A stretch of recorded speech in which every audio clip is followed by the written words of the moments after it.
Welcome to The Founder Factor, where we interview some of South Carolina's most impactful entrepreneurs to learn about what motivates them, how they approach their business, and a lot more great insights. So today we are joined by Geoff Wasserman, who is the CEO of The Brand Leader.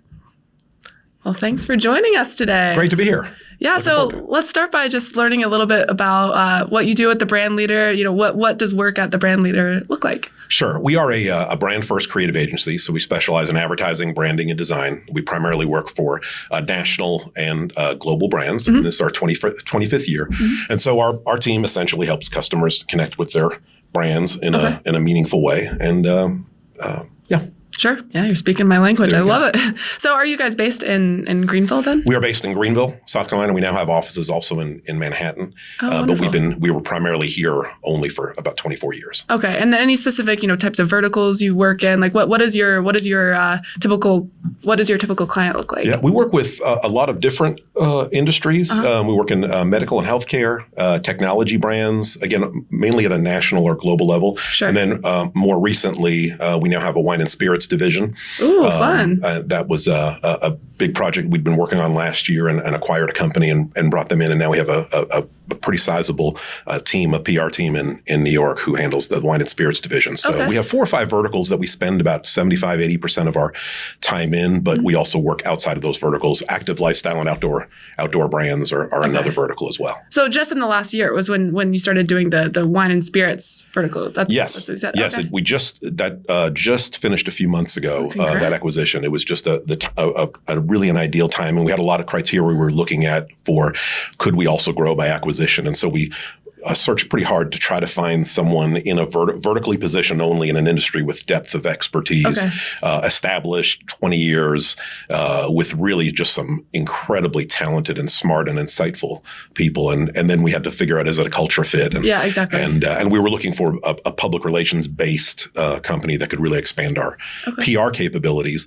And so with that, means you have to have an office in New York City and Manhattan. Yes. And so we lucked out. We found, we checked all the boxes with this group, and it's been a wonderful, so it's been a wonderful addition to the company. Cool. Well, I'm sure we'll touch on that a bit later in the episode, but let's zoom all the way back to when you founded The Brand Leader. What year was that? 1999. 1999. Oh my gosh. I did it by candlelight with a stone tablet, and we didn't have technology back then. So, no electricity. No electricity. It was very difficult, but we did it. Yeah. So what did you carve out on that stone tablet? What were your 10 commandments starting out? It was, thou shalt try to do the best we can. Thou shalt figure it out. Thou shalt figure it out if we don't know it, and thou shalt try to keep a roof over my head. So, it was 1999. And in fairness, I had freelanced for about 7 years. I had a day job for about 7 years in the financial planning industry and managed a regional financial planning group. And so learned a lot about business succession, business planning, business financials, which was wonderful. Mm-hmm. But I wasn't really waking up in the middle of the night. Asset allocation. Yeah. I wasn't really. I'm glad. I think that's a disease. That would be bizarre. But some people love it, and that's their calling. And so served it for 7 years in that industry. But nights and weekends, I had 3 or 4 clients that hired me for some marketing consulting. Oh, okay. And how did you get into that? Like, that seems like totally different worlds. Yeah. So right out of college, I worked in sports marketing. So I worked for the Expos and then the Braves at a AA level as a PR and marketing director. And the marketing director job for the Greenville Braves, the old Greenville Braves, opened up, and that's what moved me to Greenville in 1990. Oh, okay. Where from? Originally from Montreal, Canada, born and raised Montreal, Canada, went down to school in Florida. And so when the job brought me to Greenville in 1990, worked for another few years in sports marketing. And even when I exited that, the Braves became a client and did some work for them, produced a regional television show that we created for them, and had a couple nights and weekend clients that the Make-A-Wish Foundation and others that just needed some outsourced marketing support. Okay. And then after several years, I went to them and said, if I did this all in full time, would you hire me? No, really, would you hire me? Because I was going to go from making this to making this. And so they said yes, and I made the leap. Whoa. Okay. So then when you were doing freelance, I just want to make sure I understand this. So you were in the sports marketing world first, Yes. and then you were in the financial world. Yeah. And then you were doing, these consulting marketing gigs on the side. Yeah. Is that right? Yeah. And it was really my job during the day, and I was serving it honorably and trying to do the best I could for the group that I was leading. But that was my job. But my work, my passion really was at the time branding and marketing. And it got to a point where I said, gosh, I can't wait for the weekend to work. Because that was the only time I could. have been there. Yep. Yeah. And not by force, but by choice. Yeah. And so I said, gosh, I love helping create brands. I love bringing potential to life. And so I started to feel, what would that feel like if I actually did that full time? And so it was a hard financial decision, but it was pretty, if you love what you do and you're passionate about it, and you've hopefully developed some solid relationships, then there's a lot less risk than you think. Most people who make that leap look back a year later and say, gosh, I wish I had done that 5 years ago, 10 years ago. And so yeah, we haven't looked back ever since. So was it kind of a slow development into, you were a freelancer, then you kind of start operating more like a proper business owner, then you grow a team, or was it like a drastic, okay, now I am going to grow and scale this business? Yeah. So no, it was pretty drastic. It was, I had just gotten a promotion, and it was, things were going really well, and I just knew in my heart that this is just not what I want to do. And so it was. I just got to that point where, wow, I've got a pretty good income and a pretty good life, and I'm not doing what I feel like I'm called to do. Yeah. And so it was pretty drastic. I mean, I walked the exit out honorably for a couple months, but I said, I'm just going to rip the Band-Aid and just start. And there was no business plan. It was, I really feel like there's a niche here. I really feel like there's an opportunity. I'll figure it out as I go along. And there was incredible strengths to doing it that way, and there were some incredible challenges to doing it that way. In retrospect, I would have done it differently, but there were some valuable lessons learned along the way. And so, so it was a pretty drastic shift, but it was something that it was like dipping your toe in the pool, and if you do that for 7 years and you're saying, gosh, I feel like I could do this at some level.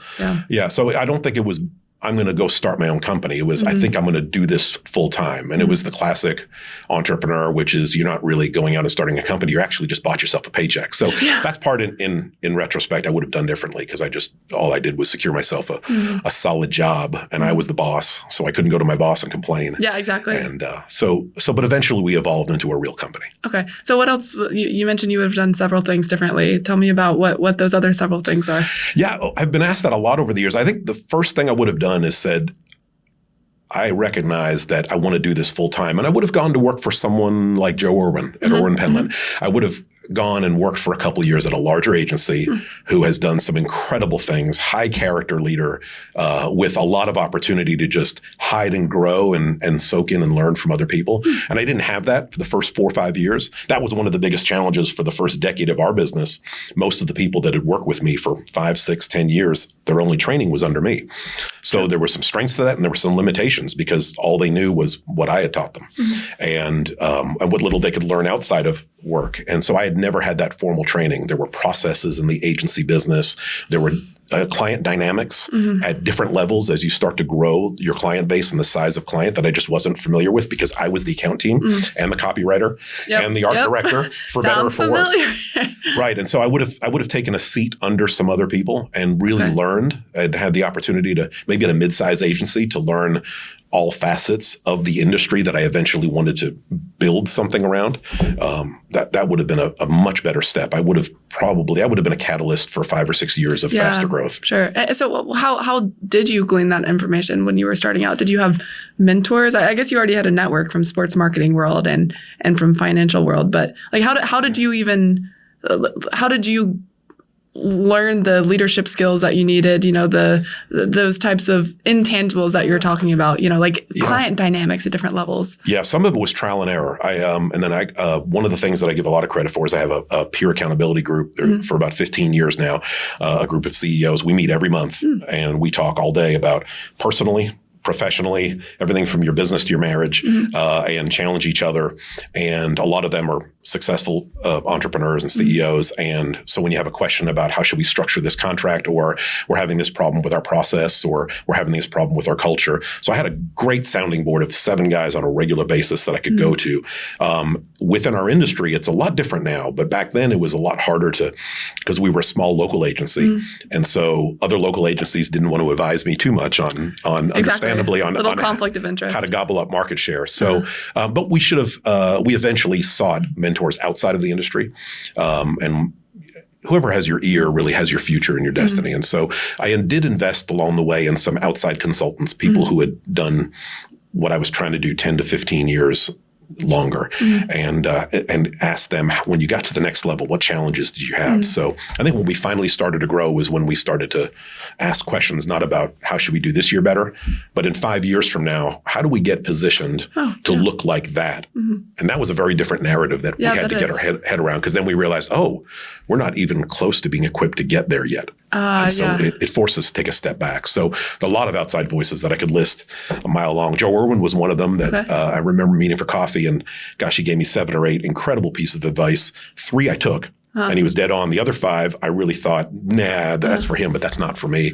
And over the years, we've implemented those other 4 or 5 pieces. Yeah, you usually learn that, those types know best. Yeah, they do. They've certainly been in a lot of trial by fire. But I think that's part of being an entrepreneur is learning what voices resonate with you. Yes. And what voices share insights that are the right insight but the wrong season. Yep. And the wrong insight in the right season. And so I think matching up timing and opportunity and advice is key. There's a lot of advice that now I listen and I take and I put on a shelf and I say, gosh, now I know that advice is the right word but the wrong season. And that took a while. That took, I think, maturity for me, and it takes time to learn what your strengths are. But then over time, you start to develop patterns of, there's my challenge as a leader, or there's my challenge in growing this type of project. And you have to get enough data points to where you say, this is the 8th time this has come up. This is a trend. And this is a trend. So now I'm ready to address that. Right. And that's what's blocking us from getting to the next level. Yeah, I love the way you said that. And it's true. Sometimes you're just not ready for a piece of advice. Sometimes you're not mature enough as a business leader. I always frame it as sometimes you try to read a book and you just hate it, can't get through the first, chapter. Absolutely. And then you might pick up that book 3 years later and all of a sudden it's your favorite book. I mean, absolutely. It is why different quotes resonate with you at different points in your life too. I mean, that really.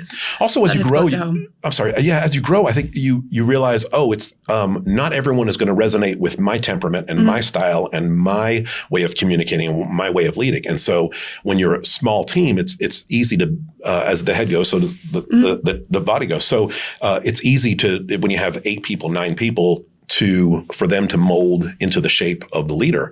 And that's good and maybe challenging in some areas. And so as you grow, when you start to look for a diverse leadership team, diverse along, all spectrums, black, white, straight, gay, everything. When you start to get different perspectives of life in your leadership team, then you start to realize, wow, we can attract a very different caliber of person because we have the same core values, but we don't think the same way. We don't communicate the same way. And that's a strength that I think most founders especially shy away from because they're worried about letting go of the reins. But I think you do have to give up to go up. And there are times when, gosh, Geoff's not the right guy culturally for this relationship or this dynamic or this client relationship or the growth of this part of the business. And when you start to let that go, you bring in different people who not only do it differently, but whose voice resonates differently. Yeah. And you start to attract a different kind of employee and a different kind of person as a client that you never would have attracted just because you are one style, one approach. Not that it's bad, it's just different. Yeah.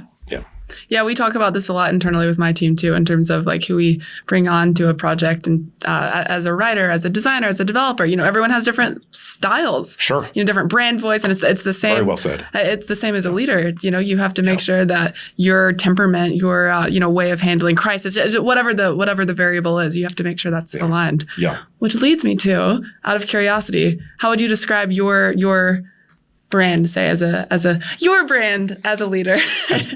Too close to the business name, but what I'm getting at.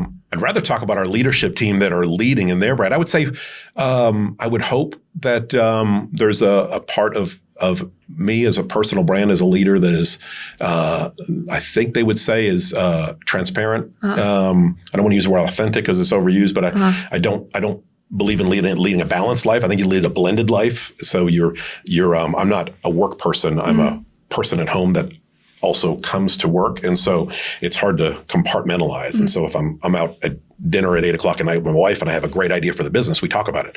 And if she comes by the office at 11 o'clock in the morning, I'm here at work. No, there's a place you've got to get to be. So I think we've created a pretty good culture there where people feel very comfortable blending conversations and just being authentically who they are. I think stability and consistency. I think sometimes businesses forget that sometimes you just have to outlast everyone else. And so there's something about recognizing that this is a tough season, but it's just a season.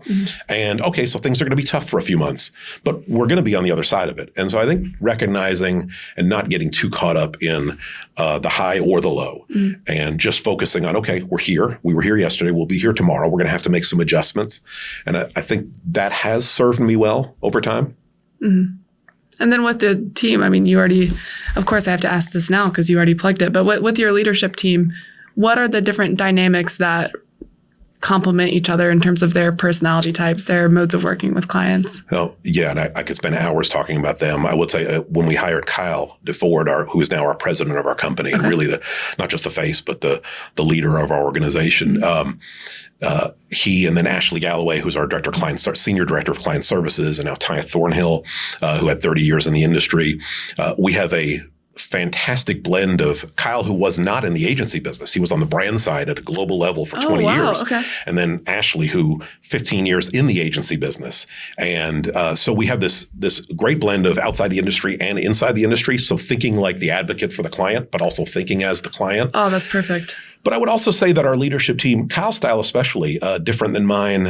I've always said there's a big gap between not so good leaders and really good, competent leaders. There's not a huge gap between really good, solid, competent leaders and great leaders. I think one of the biggest differences is great leaders, like disruptive leaders, where you have rapid growth organizations. We may make the same percentage of right and wrong calls, but he'll make 3 to 4 times more decisions. Okay. And so I think I would characterize our leadership that way as we absolutely understand risk and we evaluate it, but their leadership team now, our leadership team makes 4 to 5 times the number of decisions as I would. And I don't think that's just because we've grown to the point and I've given them the flexibility to do that. I think that's an innate quality. I love trying new things, but I also tend to be a little bit more deliberate and slow in my decision-making process. And Kyle and Ashley and Ty and Evan and Chris, our leadership team, and Kyle's brought a lot of that to our company.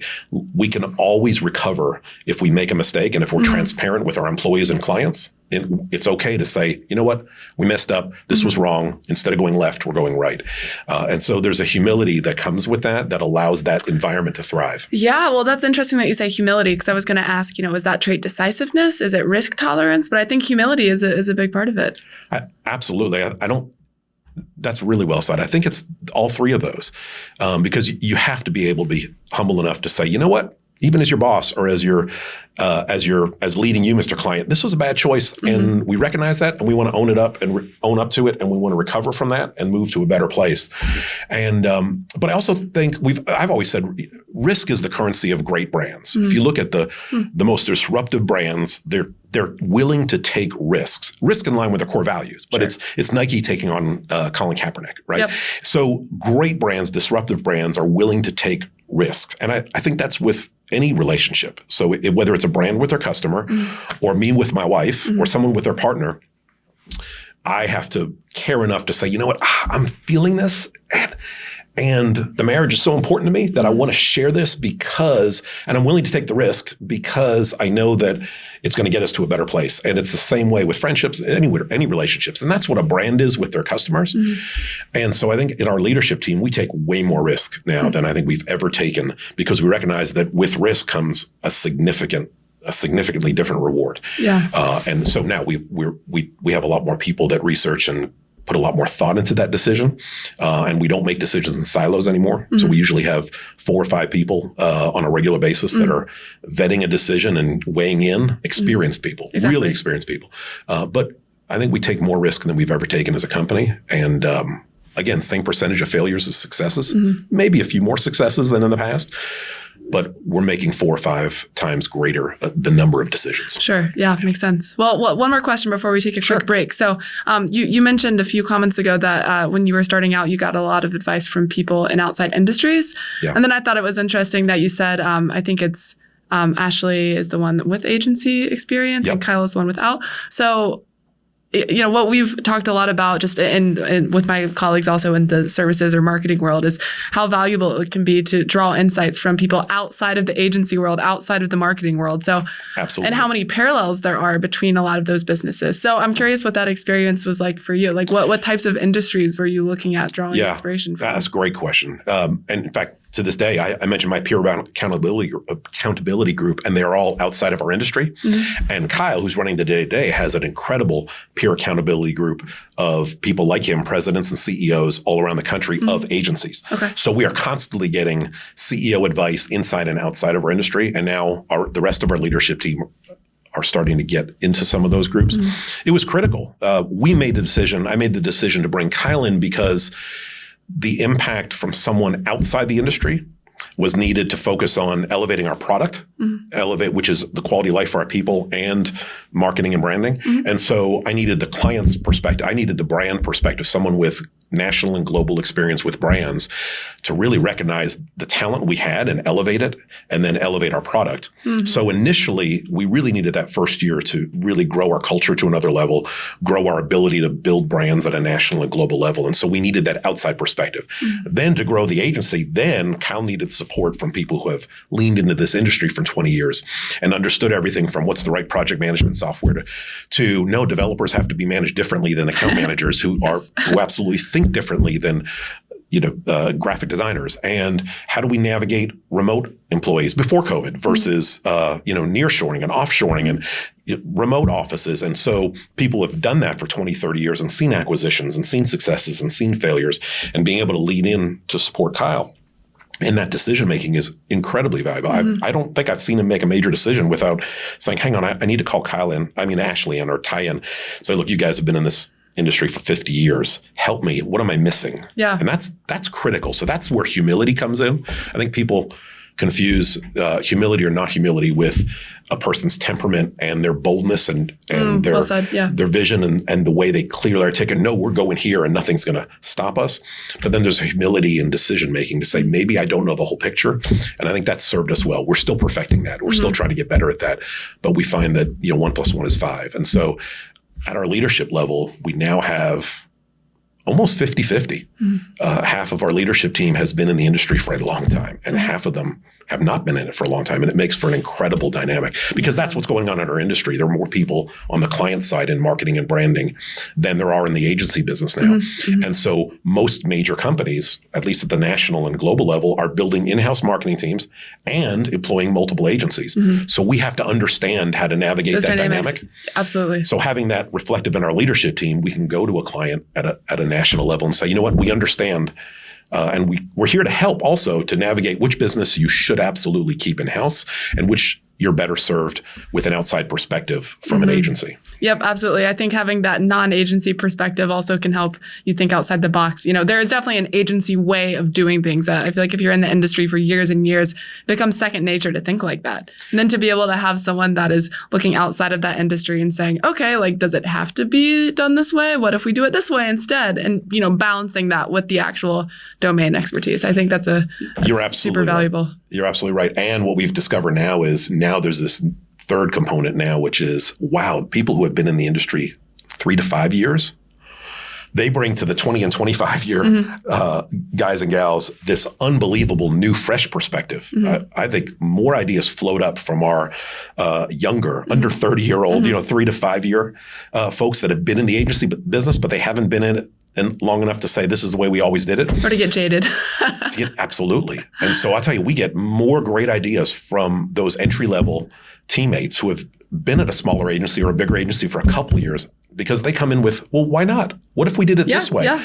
And so that is an incredible piece that we really never had for a long time. And that has really started to shape and mold our future decisions of what do we want to be when we grow up? Yeah, exactly. When you grow up. Yeah. That's great.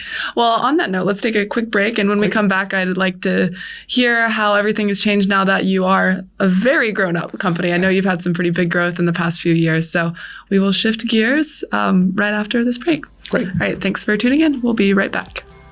This podcast is brought to you by Designly, South Carolina's top-rated app development company, and Word of Web, your partner in smarter website strategy and design. Welcome back to The Founder Factor. We are here chatting with Geoff Wasserman, who's the CEO at The Brand Leader. Welcome back. Great to still be here. Yes. Yep. You are still sitting there. Fantastic. Well, let's jump back in with talking about what the Brand Leader's growth phase has looked like. So I know when we were talking before the show, you mentioned that you were at that size of oscillating, kind of like the 20 employees mode, sometimes under, sometimes a bit over. And then now it feels like you're in a distinctly new high growth chapter. You mentioned you have this new office in Manhattan. What has that transition looked like for you guys? It was the decision leading up to it was grueling. I wrestled with it for, I think, as most founders do, for years. Mm-hmm. When I finally made the decision, it was actually a lot easier because emotionally I was ready for it. I had separated my identity personally from the company, so I knew who I was, who the company was, and it wasn't, for a while it was wrapped up a lot in that. And so there are a lot of stages that I know that we could spend a lot of time talking about that. I think founders have to unbundle to say, okay, what do I want for this? And we were actually smaller. We floated between 7 and 17, smallest and biggest. For a while, it was 1 when I first started. Yep. But we had done probably, over the 20 years, we had done 1 year 20 times. Mm-hmm. And I'd gotten to the point where I said, I think there's a great opportunity here to grow the company, but it would take me stepping out of the role I was in. I was probably in the true CEO role 5% of my life, as opposed to now where I spend only time in the CEO lane. And what were you doing? You were like kind of doing creative management. I was in the art directing lane. Yep. I was an average art director. I was in the average in the copywriting lane. I was in the PR lane. I was in the marketing lane. And so we had gotten to the point where I said, okay, this is a good, solid lifestyle business. Mm-hmm. And I'm so grateful and blessed. Our life is wonderful and not complaining, but maybe we could take a shot at really growing this to the next level. Mm-hmm. And so sometimes a founder has to look and say, here are my strengths that I absolutely have to stay involved. But it's going to take a different kind of leadership, not to hand the keys over to eventually. Mm-hmm. And I'm not saying ours was the right approach. It was the right approach for us. Mm-hmm. And so when I brought Kyle in, and then eventually Ashley, a couple other folks, I said, okay, I can stay in every employee meeting for 9 to 10 months and gradually fade out. I can be in every client meeting like I was. We have 8, 9, 10 client meetings a week. Yep. So we were doing 400 or 500 client meetings a year. So what would it look like if I just went to 0? And I said, we're going to sink or swim based on, I'm really confident that this is the right decision. I even had to tell my team, I promise you, Kyle's going to be very different, but he's going to take us somewhere that we aren't able to go. And he'll pull some things out of you. I had a leader, our creative director, who's been with us 15 years now. He'd been with me for 10 years, and I felt like there was a next level of his growth that I wasn't able to pull out. And I think sometimes exposure will always limit your future. The amount of things you're exposed to or not exposed to, I think, allows you. I remember a quick anecdotal. I remember hearing the story of a lady during Hurricane Katrina in New Orleans who had lived in the same 8-block radius her entire life. And the news reporter in the middle of the storm, her house is blown away, and threw the microphone in her face and said, what are you going to do? And she's in her 50s. And she said, and she made this statement, I'm paraphrasing. She said, I don't know. I've never lived outside of this neighborhood my whole life.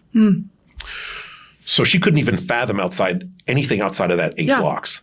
And so it was time to bring in people who had been exposed to the level of success that we wanted to go. Mm-hmm. We had the vision for it, but we couldn't see it. And if you can't see it, if your head can't go there, we live life head first. Come out of, we're born head first. We go through life head first. If your head can go there, you can go there. Mm-hmm. And so we saw it, but we couldn't see it. And so that's what it took. So no, it was a rip the Band-Aid and said, I'm going to intentionally not be in certain meetings, in all meetings, and I'm going to allow a new culture to form around new leadership so that I'm not the one that they're constantly turning around and saying, well, what does Geoff think about that decision? Yeah, exactly. What does Geoff think about that decision? And then I'm going to lead from behind. And I found for me, it was more of a superpower than I thought. And I thought I was good up in front of the room, but I've really started to find my passion and my enjoyment, fulfillment for me, and for other people is different. And so the idea for us of having a different face of the agency and eventually different faces of the agency, for where we wanted to go, it made sense. And so to put the kind of investment financially in that we really had to put to not just for a couple key people, but also for new systems, new processes, I would be foolish to say, well, you always do what you always did. You always get what you always got. Yeah, exactly. So why would I try to stay in a seat that I'm not the guy to take it to the next level? I think there's leaders of 10s, leaders of 50s, leaders of 100s, leaders. And when a leader can figure out where their sweet spot is, that's when they can really flourish. So me leading from behind and being able to live in tomorrow and tolerate today, and for Kyle to live in today and tolerate what's going to happen tomorrow. I think we've got this nice Venn diagram, and so it allowed me to be freed up to say, okay, I'm going to live in 2024 and 2025, and he and I are going to collaborate there, and I'm going to spend a little time in the day-to-day in 2023, and then he's going to lead like crazy and grow an incredible organization. And Ashley and Ty and all of them are. And they'll spend a little bit of time thinking ahead. And we never had that. We never had someone championing today and then also someone championing what should we look like in 5 years from now. And it's been really fun. I love that split. And the way you said, you can't think outside of your 8-block radius. Yeah, that's exactly the way it feels when you're so involved in the day-to-day. Even if you're just, I feel like at first you're doing everything, every level, and then you're kind of like, okay, now I'm more a manager. And then you get to the point where you're just, leading some key client meetings. But even client meetings, in marketing world, like that is a ton of time. And you really can't think years beyond that if you are thinking about, how do I manage this relationship for the next 6 months, for the next year? So yeah, I like that way of thinking about it. You almost have to have to your point, that Venn diagram, there has to be overlap between the now and the future, but it's important to have people really thinking on, the far extremes of both of those. Yeah, I had a mentor tell me, pull the trigger, make the decision 9 months before you're comfortable on fill in the blank. So we used to think account management and project management was the same person. And then as we evolved, we said, wait a minute, we need project managers and account managers. Those are two different functions. Art directing and designing are two different things. And so we invested. At one point we hired 11 people when we should have hired 3, because we said we're going to do it reverse instead of, which is very normal. Most industries, especially ours, land big client, add 2 employees, land big client, add 2 employees. We had prided ourselves on in 20 years, we let one person go, and it still haunts me to this day because we had lost a client. And so I said, I never want to live in that again. So let's be diversified enough, but to really grow, instead of waiting for the clients, we said, all right, let's staff up. Let's find the right people. Let's put on the bus. It was a major financial investment. And my team, our leadership team, stewarded that money as if it was their own. And so we planned on losing money for a little while, and we did because we were way overstaffed. But we said, we're never going to go there unless we have this kind of person. But you end up in that cycle, right? It's like, I can't get a job until I have experience. Well, how do I get the experience until I get the job? So we said, okay, let's hire those leaders, those senior people and mid-level people. And then we'll build the process out, and we're not just going to trust, but we're going to work hard to make sure that we now fill the funnel and go after the right clients that this new team is capable of handling. So we did it backwards, but I believe it was forward thinking on all of us behalf, and it really paid off. So we pulled those triggers 9-10 months before we were, and so you have to have some financial wherewithal. And we had been in a wonderful place where we had a good core base of clients at a national level that allowed us to make that next level of investment. And we also put some feelers out and said, if we grow in this area, are you planning on staying with us and growing in this area as well? And so we didn't, do it haphazardly. We did it very strategically. But for 20 years, we didn't grow like that. But it is a rip the Band-Aid off. You have to take a bit of a loss before you actually start seeing the results. It is, but it's less risky. What I realized before, it always felt more risky. But what I realized was, again, risk is the currency of great brands. And so the risk was just staying where we were and never taking a shot at bringing those people in to really elevate our level of thinking, our level of exposure, and our level of growth. And we'd been around that mountain for 20 years. So the risk actually felt, it was financial, but it was just money. And it should go without saying, because we did a ton of wonderful things on the client side and the work side. But the thing that drove our success, we believe, is we radically, we had a really good culture, but we focused on saying we want this to be a people first environment. And we're going to radically change our culture. We're proud of the best places to work awards we've won nationally and locally, but it's because we really invested in saying what would make the quality of life here the kind of place that we said, wow, you guys actually do that? Not for the pride or arrogance of saying we're a great place to work, but investing in mental health for employees and having the kind of benefits package with unlimited vacation and hiring people that you trust to get a job done and not micromanage. And so we invested a lot in culture, and that drove everyone wanting to shoot for the same thing and wanting to grow this at the same rate. And we became also very transparent. We were never this transparent with our financials to our team. And every month now we share, here's where we are, top line, bottom line, expenses. Everyone understands their budgets. Short on maybe each other's salaries, everyone absolutely has full transparency into how much money is the company making or not making. And that was, most founders won't tell you that, but it's a paralyzing feeling, wondering what it would look like if your employees actually knew. And quite frankly, it's been liberating in great seasons and bad seasons, knowing that there's transparency and everyone is leaning towards, no, don't do that because it doesn't make sense financially, or yes, do that. It aligns everyone towards the same decision-making when everyone has transparency into the impact of those decisions. Yeah. And then it moves everyone in the same direction. If you can kind of have that feeling of urgency and sense of like, okay, we kind of know that last month wasn't as great. Like, let's do better this month, or even if it's great performance, it creates momentum to keep going. I think that's absolutely. I've never heard of anyone doing that, but I think that's a powerful practice. It's more and more, it was a game changer for us. It goes from, gosh, if they know about this problem or that we just had to borrow this money, I remember years ago to make payroll, what will people find? And then I realized, wait, when I shared that, suddenly my team said, hey, have an idea for a new client, so the biggest asset that we have is locked up in it's our people and their ideas. That's what we sell, is ideas and time, right? And strategy. So I realized that people can't solve problems unless you're transparent with what those problems are. The full picture. Yeah, they have to have all the data. But if you believe that those people were hired because they're called to be here, at least for whether it's a reason, a season, or a lifetime, they're called to be here.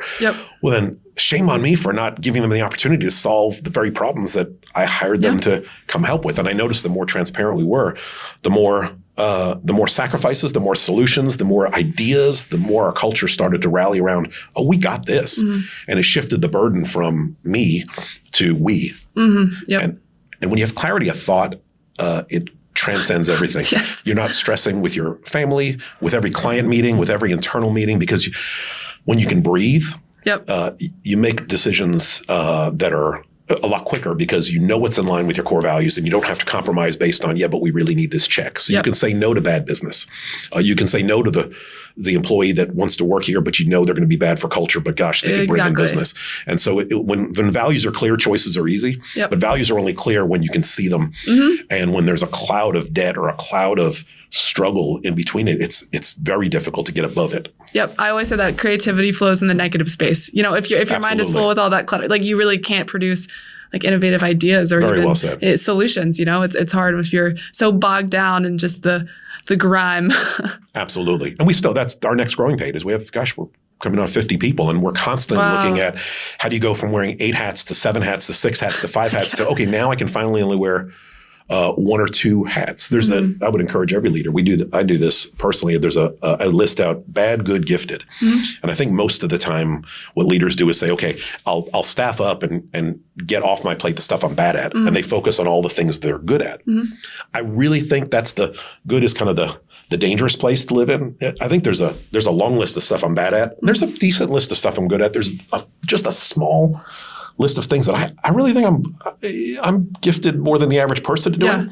So the ability to say, I just want to spend most of my time doing that, I think jumps 2-3 years of pain of spending all your time doing good and not doing gifted. And so we've really accelerated that to the point where Kyle, Ashley, Tyler, they'll send people home and say, stop, no, you shouldn't be working on that anymore.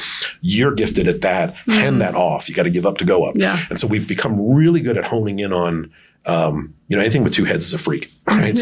So if I could just get one head on one set of problems, there's a lot less gear shifting.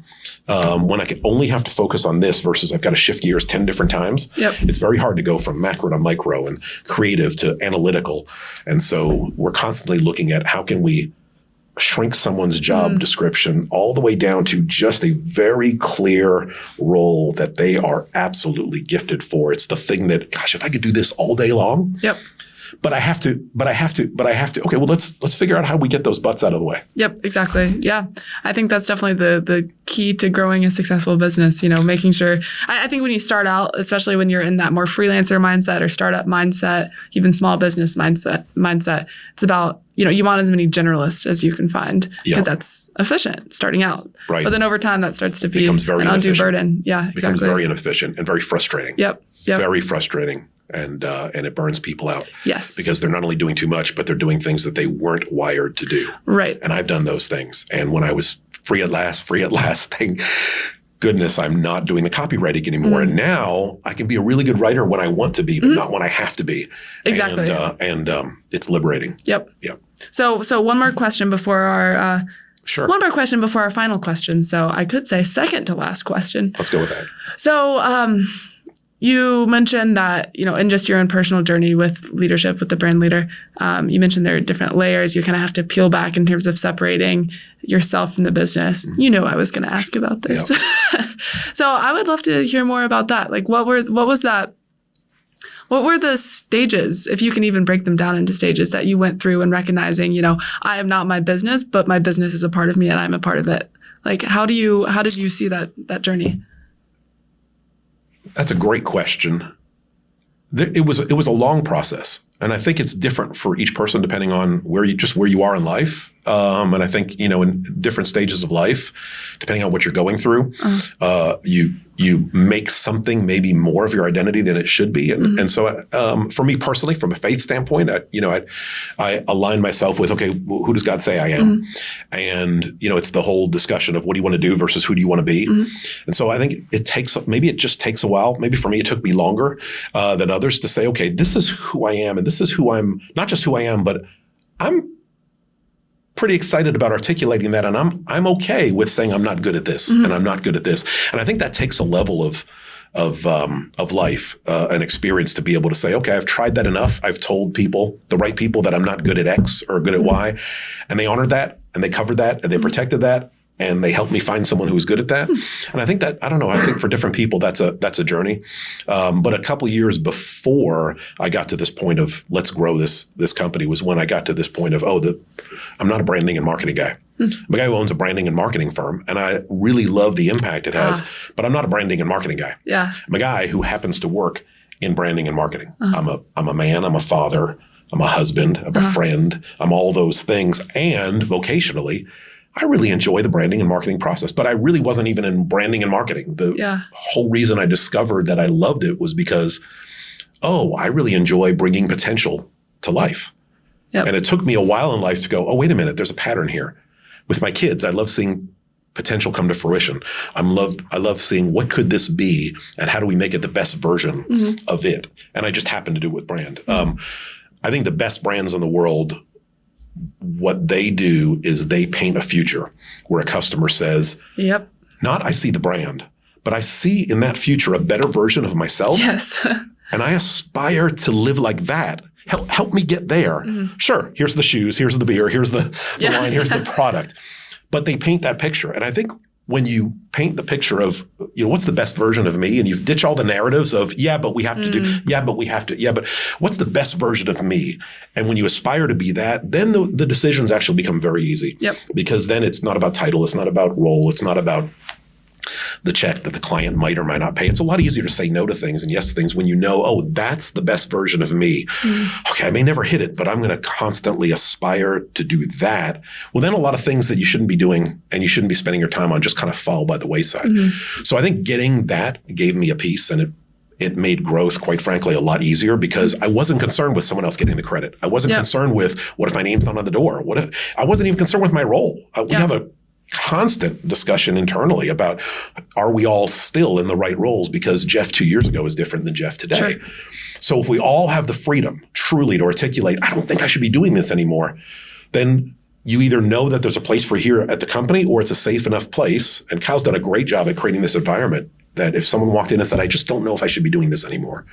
Gosh, if we don't have a role for what you want to do, we'll be the first one to go have coffee with the CEO of the company that we think you should be at, and we'll help you get there. Yeah. So if you can create that culture, it allows people to be free to say, here's, I think, who I am, and here's who I'm not. And that that's professionally and that's personally as well. And so when people have a freedom to say, I'm struggling with mental health, or I'm struggling with, I know I've been a copywriter for 5 years, but I think I really want to do design. And if you have that liberty and trust that you have the experience around you to give you that opportunity to say, okay, we've made a lot of jobs for people because they demonstrated loyalty, they demonstrated ability to learn quick and grow, and they've come to us and said, I think I can do this. Would you allow me that opportunity?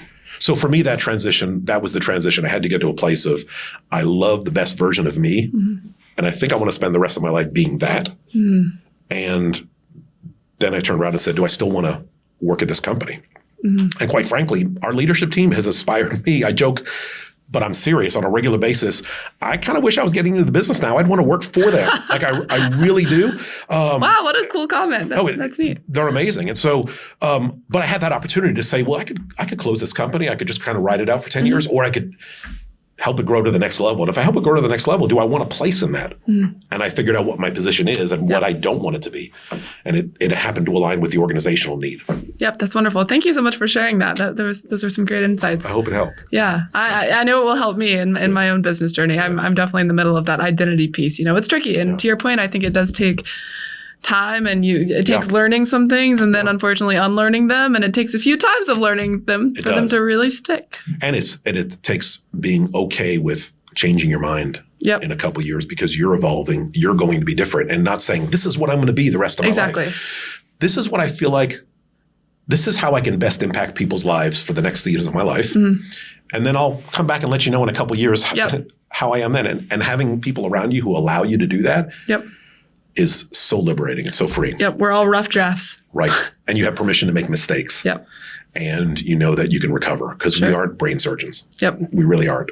What we do really matters, but we have some margin to make a mistake. Yeah, exactly. Well, let's wrap up with one more question. Okay. So in your experience, what is that it factor, that, of course, what we call the founder factor, that makes for a successful entrepreneur? You asked me that earlier, and you told me to be asking that, and I don't think it's one thing. And I don't think there's an it factor, because I've met people who are successful entrepreneurs, like really successful entrepreneurs, that didn't have that it thing that other lady or that other guy had. So I do think that there's the risk is important, the willingness to take risks. I think being at peace with who you are and willing to just say, look, packaging can change. I'm not going to compromise my core values, but I'm open to the idea that I could be wrong. And the willingness to be bold and humble at the same time. It's a challenge. It's still a challenge.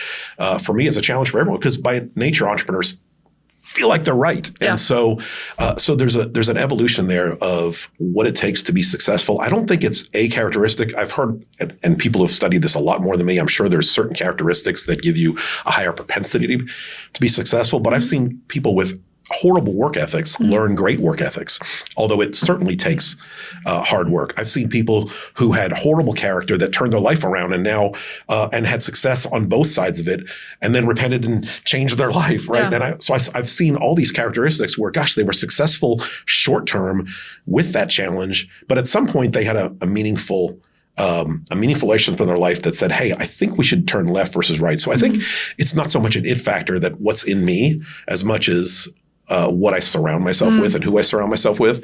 I think our biggest periods of growth and change have come when I allowed other people to have not only a voice in a decision, but when I recognized that my vote shouldn't be weighted. Yeah. At some point, someone's got to make a decision. But the ability to listen to other voices and really suspend judgment of I must be right because I'm at the top of the food chain, I think that's a liberating feeling. So I think there's organizations that flourish because no matter how high the decision has to go, there's honor and integrity in allowing voices to be heard along the way. So I don't necessarily think it's one characteristic, although yes, working hard, being a good steward of finances, having some creativity if you're in this industry, or having some training and education, of course, all those things matter. Yeah. But then I think when you bundle all those up, it's okay, how am I going to treat people? One of our core 6 values is people first. And that means we treat a vendor, a partner, an employee, a customer with a level of honor and respect that makes them feel like the truth, which is they are first. They are first and foremost. We will never sacrifice.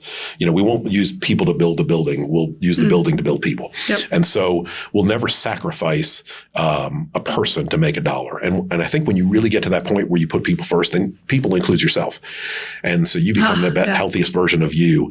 And then the business decisions, I think, become a lot easier. So I don't know if there's a it factor. I think it's a series of decisions of discovering your identity and then staffing some places in the business operations and being willing to step aside when you see an opportunity for someone to take something further than you can. So I don't know if that's the answer, and that's how the flywheel continues, I suppose. Very well said. Yeah, absolutely. Yeah. And tenacity. I think you got to pursue. I think you got to outlast people sometimes. So I will say that. I think there's just this. Sometimes the entrepreneurs have to have this. Oh no, we're not quitting. We are going to the other side. I don't care how bad the storm. We're going. We may be broken and bruised, but I'm telling you, we're getting there, or we're going to die trying. There is an element of that you just can't cut a corner along the way. And there's something about saying no, we're going to do it right, and we're going to apologize if we make a misstep, but we are not quitting. And there's something about just having that want to and not quitting. And I have people around me that I've quit 50 times. I just was smart enough not to say it out loud and who have picked me up and said, no, this is an ending today. We're moving forward. And so I do think that's a critical skill that you have to have innately in you. Or you have to learn it. Sometimes just holding on for dear life, and all of it. I mean, a common theme in what I'm hearing you say is some of just relinquishing control a little bit too, like letting the mistakes happen, like letting the successes happen, letting your team grow, like just sometimes going along for the ride. All we talk about tenacity and these skill sets and the qualities you have to have. Sometimes the journey runs you. Absolutely. Yeah. Giving up control. There's if I stood at the door right now and blocked the door, and I said, you have to get out of this room no matter what, because your child, your spouse, your best friend is dying on the other side of it. If you had to beat me up, throw something at you'd plow through the wall. In other words, no matter what, if you wanted to get out of this room, you'd get out of the room. I think one of the biggest mistakes founders make is we constantly guard the door. Yep. Because we're so afraid that, if we don't say this right, if we're not this transparent or we don't do this, someone's going to leave. So let me jump up. Let me guard the door. Let me do whatever it takes here just to keep that client happy. Preempt it. Yep. Let me do whatever it takes to take that employee happy. Sometimes we just have to stop guarding the door and say, you know what? Gosh, I hope you choose to stay, but I'm not willing to sacrifice who I am. Yep. And our core values and integrity just to guard the door. And it's so hard for entrepreneurs not to do that because we constantly are worried about, for a season at least, the next client, would that employee go to a competitor? So it's okay, jump up, guard the door. So I think once leaders stop guarding the door and just create the best environment they can for success, treat people well, but stop guarding the door, the people who are called to be there will stay. I think you just identified our episode title. That's beautiful. Don't guard the door. I love it. Go for it. Well, thank you so much for all of your insights, Geoff. I enjoyed it. That was a lot of fun. Yeah, appreciate you being here. Okay. But I guess we'll wrap up on that. Thanks for tuning in to today's episode of The Founder Factor. We hope you'll follow along on YouTube, Spotify, Apple Podcasts, wherever you listen or watch our content. Thanks.